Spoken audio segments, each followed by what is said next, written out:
Dr. Hariram, to discuss with us, as he said, about academic neonatology, what it involves in the Bangalore-London research post. I would now like to call upon Dr. Raviswamy and Dr. Sudhin Tayal on the stage, please. Dr. Sudhin Tayal is a consultant neonatologist and director of the Center of Perinatal Neuroscience at Imperial College London. He is also the head of academic neonatology at Imperial Neonatal Services. His current research programs include development of an international MR biomarker, platform for clinical trials in neonatal encephalopathy, inhaled xenon and N-acetylcysteine and vitamin D as an adjunct to cooling therapy, MR biomarkers for preterm brain injury and effectivity of whole body cooling in middle income countries. Dr. Sudhin Tayal.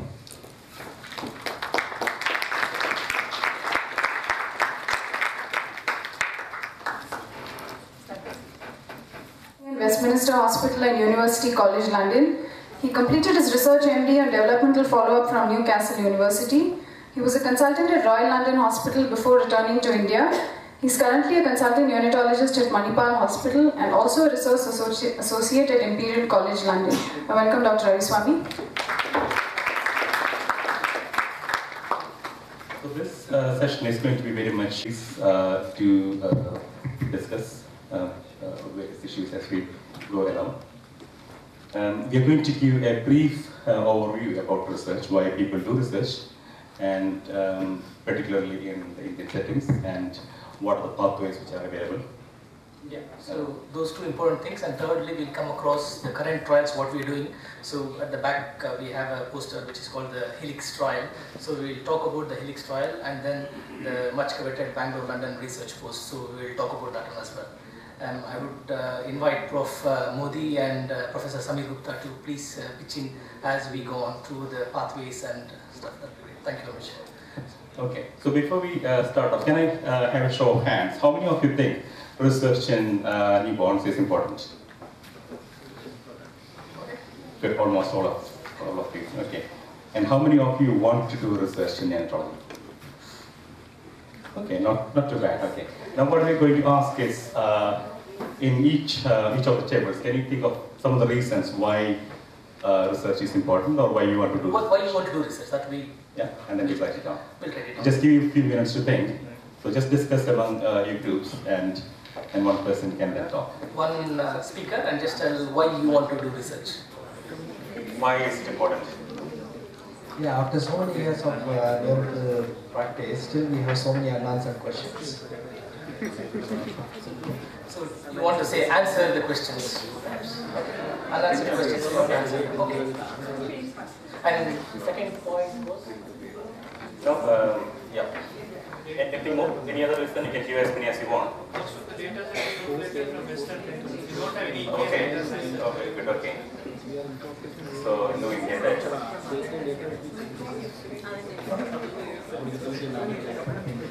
Whether the guidelines which have been put out is correct or not? Which is pretty much the same. Most of the data is from outside. Okay, fine. Oh, We'll take okay, data for making Indian guidelines. Yeah. You want your own guidelines. Okay. Okay, just go on. Whether we can inculcate the actual need for research, and whether the present generation, you guys, when I was a PG, research was the last thing in my head. When I was a postgraduate, doing a thesis was the last thing in my head. It was a part of the exam. So I think that the need to change Concepts. the concepts Yeah. should come in. Fine. Once that changes, I think there will be a lot of good studies coming. I'm very frank, but the last thing was completing my project, my thesis project before I finished my MD. So I think the need to inculcate that. So it's a cultural change you're looking for. So currently people are just finish for MD and then go to OPD practice. So come back to clinical research. Okay. Let us come back to this table. So anything you want to add more, or can you go on to this part? Any of you want to do research, and why? Okay, this one person wants to do research. We just go in table wise, so okay, we'll just go this table. So basically, as Professor Neera Modi puts it, it's quite exciting to do research. Okay. Exciting. Yeah. And also to finding solutions basically to improve the clinical practice, which is pertinent to the local practices. Sorry? Finding solutions to improve the clinical practices, which are pertinent to the local practice. Yeah. So this is here, isn't it? Correct. And also, especially important in a country like India, which is a developing country, to find out cost-effective ways of managing the patients. Like, for example, we discussed about the surfactant, which is going to be available for 1,000 rupees. Okay, so cost-effective. Okay. Tell us a bit more. Why is it exciting? It is exciting because we are trying to find out new things or trying to disprove the existing things. Okay. So why is it exciting? For example, if I'm going to disprove your research, or if I'm going to say that the age-old practice which has been practicing for about 130 years to find out the feeding regime and other things, then I think it is exciting and it gives me a oomph, basically. You mean to say disproving things give you an oomph? No, I think disproving the wrong practices, Yeah. or proving the right way of doing things. Yeah. That gives me a oomph, and if I find myself in a BMJ published, then I think that's another credit as well. Okay, publications. Publications as well. Very good, very good. Which should eventually lead to professorship. So sorry, what's That question you need to ask Nina. Personally. But will 5 years of time or 6 years of time, isn't there a long time for an oomph? Sorry, long time. It's long time to get that oomph. You've not met the critic. You've not met me. So you think 5 years is too long to get a no? You can get it by 90 days. 5 months. You want it in 5 months, okay? Pratap will get it in 5 months. Any other reason? This table, why anybody who wants to do research here? In this table, nothing. Okay. Oh, sure. Are you in this table fine? No. Two reasons. Yeah. One is personal satisfaction. I want my name and I want positions. Right? Yeah. Let's be honest. That's fine. That's not perfectly all right. not good. Absolutely. Yeah. Second reason is, again, that's about me doing the research. Yeah. The second one is, I want people to do the research because it helps me in managing my patients and it helps my people. So either way, Patient outcomes are better. me doing or others doing research with a patient interest is what I was So helping the babies. Helping the patient and helping yourself. That's what it is. Yeah. Fair enough. Next table, we call We it. have to speed up. I was ready to go, but Yeah. I think I'll keep it short and say we owe it to the patients. Owe it to the patient. Which is Completely. fair enough. Okay. Karthik. Yeah. Now, finding I'm just combining everybody's views, finding local solutions. Yeah. An example in point, which I can take our personal research, which is a collaborative research with Stanford, which we published recently in Archives. A low-cost thermal device, which we found was non-inferior to care given with radiant warmers for the in the low-cost situation, in low resource settings. So finding local solutions, I think probably through good research done and published internationally will probably be a good thing. Someone want to fine. Yeah. So cost effective and low. Yes, two questions there. Yeah, go. Two of them. Two answers. For recognition and academic growth. Academic growth, which is basically personal satisfaction, which I do. Yeah. Academic growth of you and the community. Others. Agree. Okay. Sorry. I would like to do a research to benefit the public at large. Fair enough. And should to disseminate the knowledge. Okay. So patient outcomes, improving patient outcomes. Fair enough. Whatever the results outcomes are, they should benefit public at large. That's fine. Fair enough. Okay. Helping babies and helping public. Okay. Absolutely. We have one more answer to the question. Samira. Yeah. Whether we can influence the government to change its stance by giving a data to the government, thereby the larger policies are implemented. Absolutely. Okay. So the results will change government attitude. Fair enough. Policies. Implement new policies. Okay. Anything else which we have missed or everyone is okay? Ajay? There should be more reasons why you want to do research. This is not enough. New innovations, new equipments, new innovation. So everything is like cost effective. You want low tech or whatever equipment is just suitable for us. Ajay. I personally think research is very boring. Good. Very good. I'm being frank. Like I said, I find Formula 1 exciting, but a lot of people find it boring. So it's personal perspective. That's true. But anyway, the fact that I don't want to do research does not mean that I do not want to be research aware. I think all of us need to be research aware. Okay. the clinical practice raises research questions and research informs clinical practice. So I think there should be a very close interplay between researchers and clinicians, and they should not run in a parallel way. That's right. It has to be a translation. It doesn't have to be a complete different thing. Yeah. So can I just push you there? Why is it boring? It takes 5 years to get that. He didn't answer the why is it exciting, why is it boring? Statistics to start with.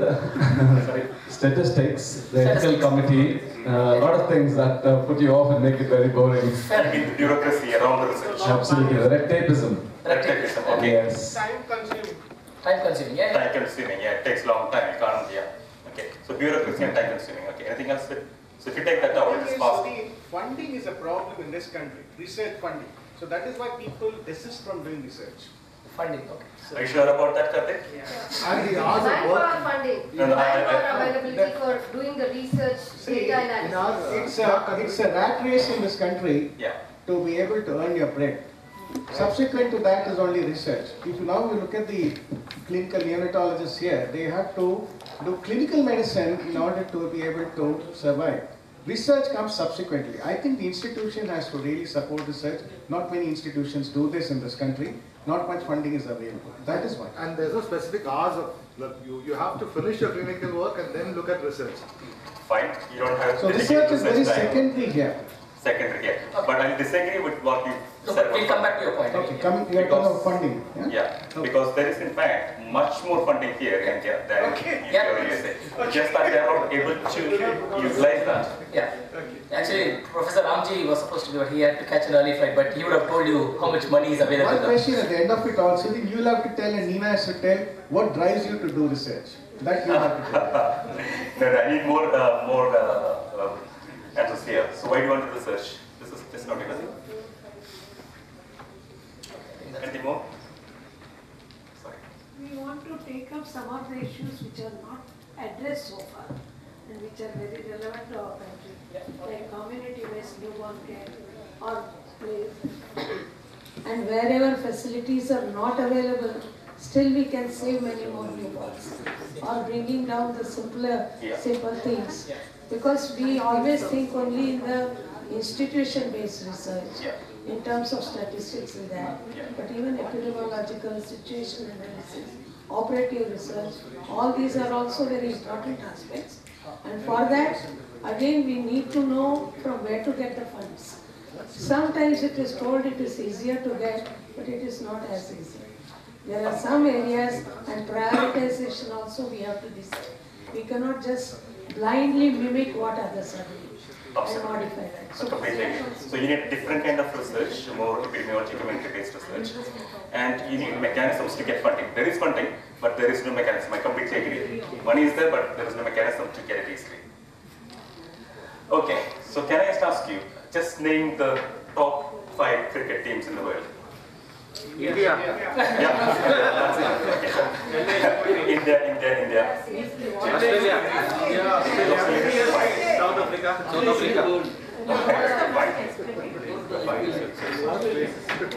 So, which are the first top 5 universities in the world? Top 5 universities in the world. Harvard. We'll write down. So the number 1, last year it was Harvard, this year is MIT. MIT. Yeah, but Harvard is number 3, I think now, which is fine. Stanford. It's in the number 10. But there's a ranking which changes every year, but consistently the top 10 is. The point I'm trying to make is, Yale. So number 2 is now shared with Imperial and Oxford. And I think number 3, Cambridge. Where is India there? It's not even in the first 400. It's not even in the first 400. Why is that? Does that make you upset? The constraints are there. Agreed. So you got funding, you got all the disease burden. It's a huge burden of disease like encephalopathy, hugely. And the brightest people are here. But But the disease burden itself sometimes doesn't allow us to take up research classes. We have to address Our doctor, So the criteria to say the topmost may be something different from the. So what is the criteria to say you are the top Because scientific? every year, you said last year it was Harvard, this year is this. What is the criteria to say? Good, absolutely. So there are set criteria and you can agree or disagree with that, but unless you got some criteria, you can't rank. And generally it's based on the kind of research you do, whether it's world leading or internationally recognized or nationally recognized. So this is definite criteria. And whether it gets translated into clinical benefit, which is called research impact. So how much of impact is your research having to the wider population? For example, this pooling discovery is one of the greatest discoveries in neonatal medicine. Which started, it's about 20 years of work. You don't get that oomph in 5 years. It takes 20 years, 2 decades of work to get that. But eventually, it has translated into something really beneficial for babies. So that's what, that's one of the criteria, the research impact. But there is definite criteria how you rank them. But the fact remains, whichever you rank, India will not feature in the 400. I think just a comment on that, because all streams of education in India are basically means for livelihood.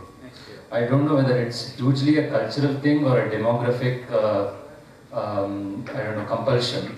Whereas, some of the education, pure science, medicine, engineering, drives science, it cascades research elsewhere.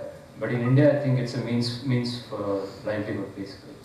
Not entirely true. For example, if you see the IITs, they are not. That is definitely a means for livelihood, IITs. So recently I met a couple of, we are doing some work with IITs, and you see bright chaps who are not earning anything, but completely getting involved in designing new things. For example, the simulation doll, working with them, and they're creating a new thing. So completely driven chaps. Very young, but they're still doing it. So I just feel the lack is more in medicine than any other field. That's what my personal experience is. Your science is also. And when you say livelihood, it means it's not applicable to you population, isn't it? You're talking about the patients you are attending to. Because I can guarantee at least half of them of you are earning much more than me that I get in the UK. No, really? At least in the last few years, India has changed so much. The other thing that exists in India is red tapeism.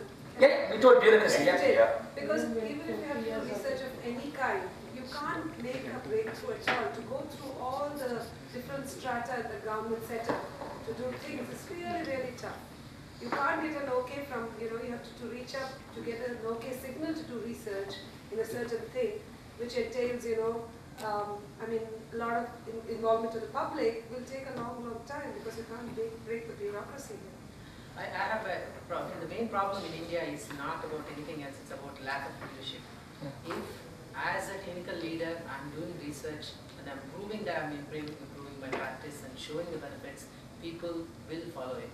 It is about we as leaders, we are not following it. We're just following what somebody else is doing. So once you are doing more and more research, the worry about the money and all won't be there. In there itself, you get a lot of money. There is no doubt on that.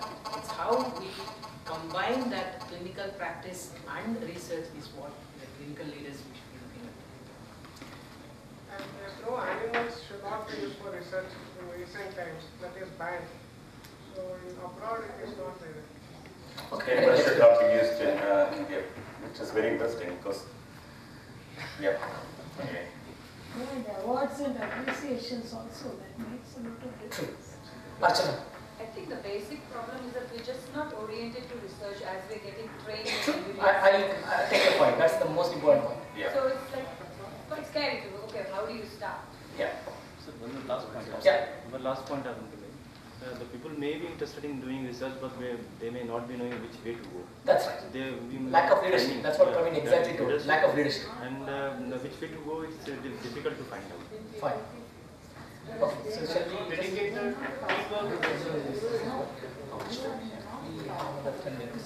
So we got on the 10. What, just obviously briefly, while Meena and Samir just briefly explain how the academic pathway works in the UK. It's not a 5-year process. 5-year process. 5 years is very, very short time in research. To do a PhD, it takes 3 to 5 years, and that's your start of your academic career. So the neonatal training, you do your Now there's something called run-through in the UK. But previously the split, which is similar to your, there's an SHO program which is similar to your MD. And after that you do a minimum 5 years. If you want to be a clinical neonatologist, so that's you're becoming a clinician.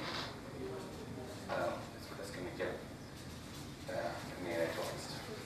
But if you want to follow an academic career, you need to think earlier on, very early on.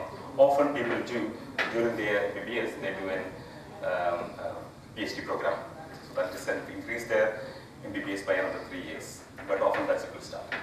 If not, you can enter into an academic. So this is the national training program you have, or you can go into an academic training pathway, where you initially do a short period, about a year, where you combine maybe 75% clinical work and 25% research to develop a project which you are really interested in. And then you go for a PhD. You apply for funding for PhD, and then you spend dedicated 3 years, at least 3 years, to do that PhD. So somewhere around here, so you get 3 years. That's for your PhD. So that's where your academic career starts. And after that, you're going for a, either you get into some combined clinical academic program, where maybe 75% of your time is for clinical work and 25% is for research, or you go for some kind of postdoc fellowships. And once you complete that, you will enter this. So your starting point will be as a senior lecturer in the UK. So this is already added 3 or 4 years to your training. And then once you get your senior lecturer job, that's the starting point of the real academic career. Then you progress on to reader, professor, and chair, in that way. Generally, on papers at least, you do 50-50, 50% clinical and 50% research. But in reality, if you ask anyone, Asnina, it will be 100-100. So you do 200% work and 100% clinical and 100% research. I haven't seen anybody working less than 90 hours per week in academics. It's hard life, but it is exciting because all these discoveries you're making or whatever rooms you're getting, which is good. But it's a money is there. It's not free for. It's not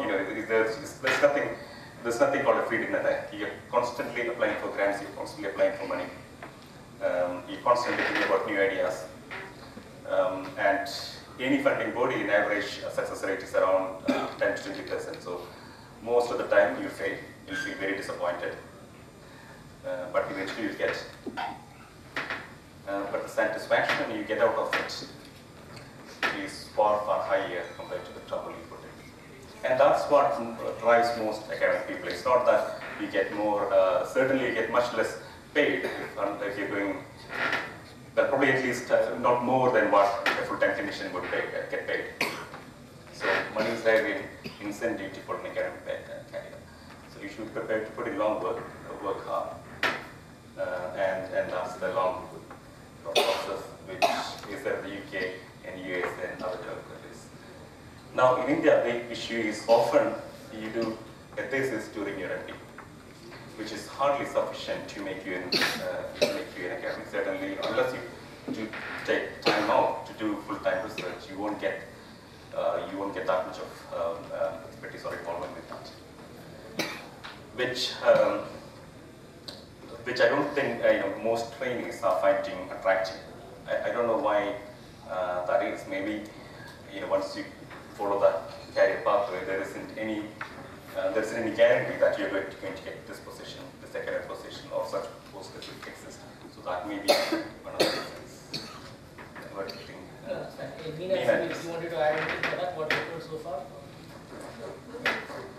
No, maybe the only other thing it would be. Maybe the only other thing it would be useful to mention is that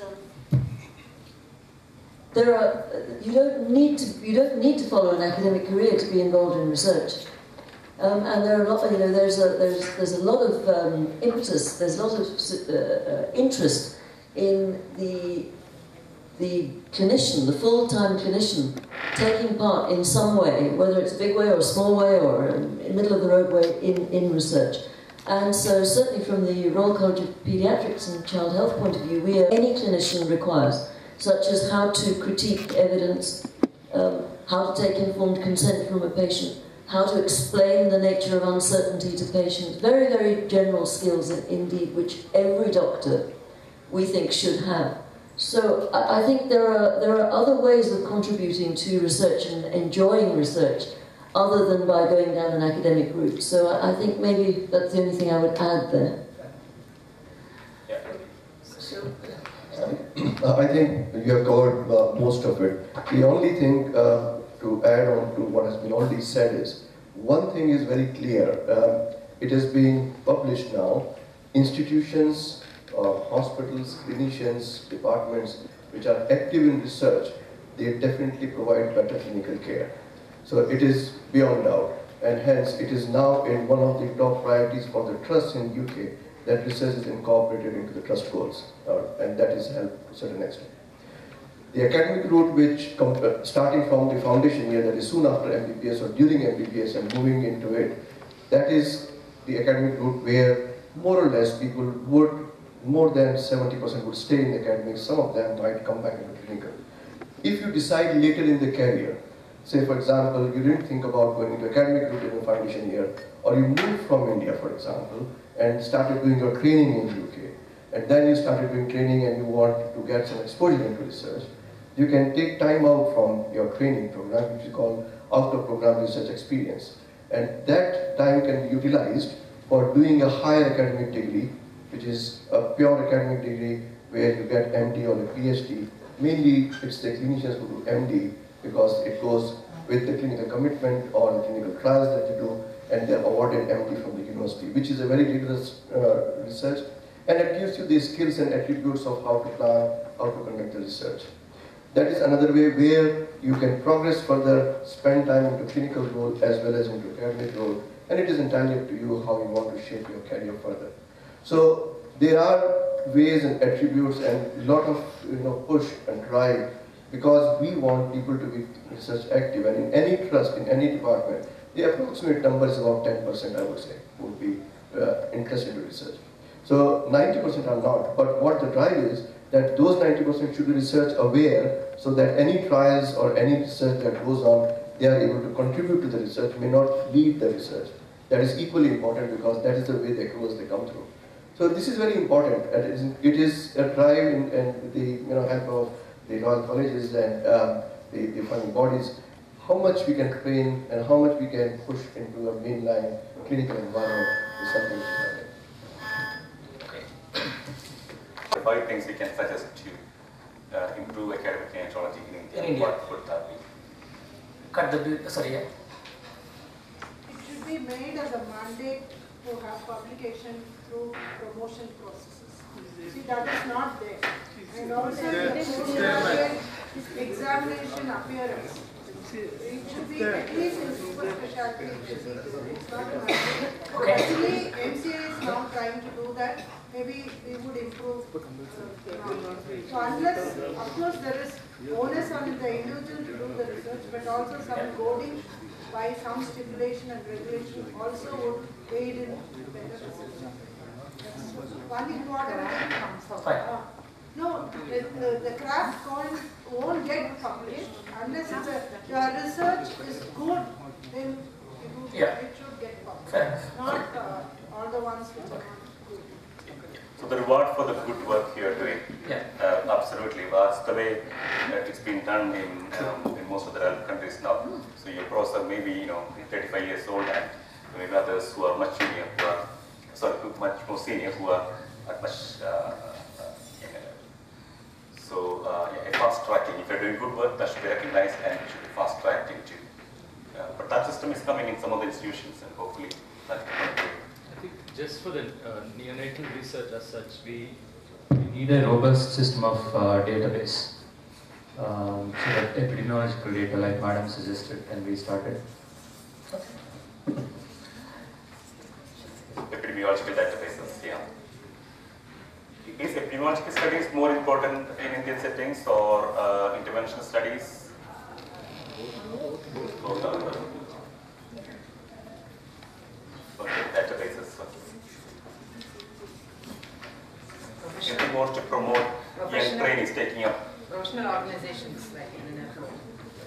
should be looking at producing more research clearly, and that will be a starting point. What that does is, like, generally if you see why anybody gets an importance, if you talk about, if you know any neonatologist in US, you won't name a person who's earning more. That's not important. You will know somebody who's done more research, or, like, you know, as a clinician you will know them. So either name or money, two things will be drive people, fame kind of thing. So here importance in the organizations to be given to somebody who's doing the research stuff. So probably that will promote. Yes, the recognition of your work, and so So clinical time and research time. Yeah, that's being highlighted often, having dedicated time to do research. The problem in our educational curriculum is that basically you are working like a frog house. So there is no dedication. Even if you give a dedicated research time, like I had when I was a trainee in the UK, I had one of my colleagues telling the consultant, this is his dedicated training time in the morning, he's not going to come and attend the patient, the consultant will attend the patient. That will never happen in our time. As of now, as of today. As of now. As of Yeah, that's one of the key barriers. The trainees don't never get a dedicated time. In clinical practice, sometimes we are like the head and tail of the department.